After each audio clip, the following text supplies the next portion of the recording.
Imagina você estar em uma grande final com uma torcida gigantesca e todos os olhos estão voltados para você. O seu coração dispara, a respiração acelera e aquela sensação inconfundível de frio na barriga aparece. O medo, ele é como um treinador invisível.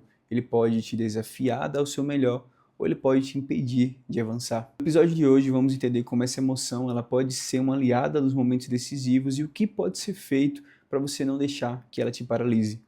Seja bem-vindo a mais um Mente de Atleta Podcast. Sou Franklin Jefferson, seu psicólogo do esporte, e já te convido a deixar o seu like também. Se ainda não é inscrito, se inscreve aqui no canal para você não perder nenhum episódio que sai todo domingo.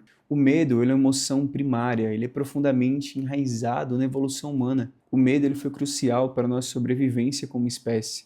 Imagine um homem pré-histórico que, ao ouvir um ruído desconhecido, ele escolhia se esconder em vez de explorar o perigo. Essa cautela garantiu sua sobrevivência. Porém, hoje, o medo muitas vezes está desconectado de ameaças que são reais e nos desafia de maneiras mais sutis, mas igualmente intensas. Pense em um atleta que está prestes a bater um pênalti decisivo. A torcida está em silêncio, o goleiro encara com firmeza e a expectativa é esmagadora. Nesse momento, o cérebro do atleta reage como se enfrentasse a um predador real. A mesma descarga de adrenalina e cortisol o prepara para o momento, mas será que isso impulsiona ou paralisa? Ao enfrentar algo que nos assusta, o cérebro ativa uma cadeia de reações neurobiológicas. O hipotálamo ele é acionado, desencadeando a liberação de adrenalina, noradrenalina e também de cortisol. Esses compostos químicos preparam o nosso corpo para lutar ou para fugir. O coração acelera, os músculos ficam tensos, a respiração se intensifica, tudo para reagir rapidamente. No esporte, isso pode ser tanto uma força quanto uma barreira. Um jogador de basquete com segundos para lançar a bola pode transformar o medo em foco e precisão ou travar diante da pressão. A chave ela está em como lidamos com esse medo. O medo ele pode surgir de diferentes formas, dependendo do contexto e das experiências individuais. O medo de errar um chute, um golpe ou de cair em uma apresentação importante. O medo de se expor, por ser julgado ou com medo de receber comentários e críticas. O medo de uma lesão, principalmente após se recuperar de uma. O medo de uma nova lesão pode afetar sua confiança e também o seu desempenho nas competições. E o medo de mudança, de estar em uma nova equipe, com um novo treinador, em uma nova categoria. No esporte, o medo vai ser uma emoção inevitável, mas não precisa ser paralisante. Veja o exemplo do nadador Michael Phelps. Antes de cada competição, Phelps ele sentia uma intensidade intensa, mas em vez de evitar o sentimento, ele usava isso como um combustível, transformando o nervosismo em energia para competir. Por outro lado, há momentos em que o medo ele pode ser prejudicial. Muitos jovens atletas que eu já atendi, eles relatam o medo de decepcionar seus treinadores ou os pais, e isso os deixa travados. Punições após os erros, principalmente, só aumentam o medo de falhar, criando um ciclo que é vicioso, de ansiedade e de baixo desempenho. Mas como é que podemos então enfrentar esse medo? Eu vou te contar algumas estratégias que normalmente a gente trabalha em um acompanhamento psicológico. A primeira seria racionalizar o medo.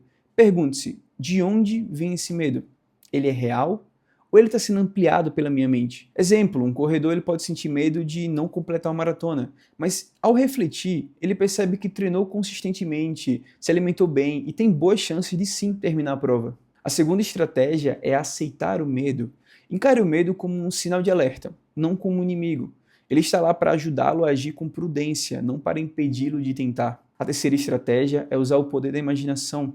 Visualize o sucesso. Treine sua mente para criar imagens positivas do desafio que está enfrentando.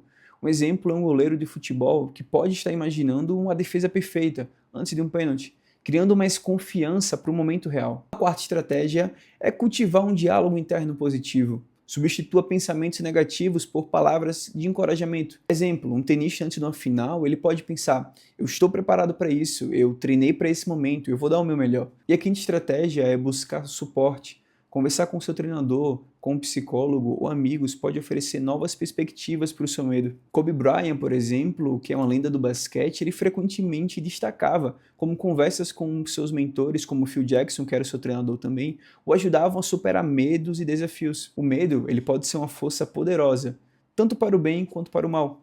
Atletas de alto rendimento, frequentemente eles enfrentam situações em que o medo vai aparecer, mas os mais bem-sucedidos aprendem a usá-lo como um aliado. Lembre-se, o medo, como qualquer emoção, ele só tem um poder que você dá a ele. Compreendê-lo e enfrentá-lo, você pode descobrir que aquilo que parecia um obstáculo é, na verdade, o impulso que você precisava para atingir grandes resultados. Você é atleta que busca dar um próximo passo na sua carreira e se tornar um atleta acima da média. Se cadastrando no primeiro link aqui na descrição, você pode estar agendando seu acompanhamento com um dos psicólogos especialistas da minha equipe, ou também se tornar aluno dos nossos cursos e treinamentos. Me segue lá no Instagram, @Franklin, já você tem acesso a conteúdos diários de psicologia do esporte e preparação mental. Também não se esquece de seguir o nosso podcast, maratona todos os nossos episódios e confere esse episódio aqui, que eu tenho certeza que você vai gostar. Galera, desejo para vocês uma ótima semana, ótimos treinos e até o próximo domingo em mais um Mente de Atleta Podcast. Valeu!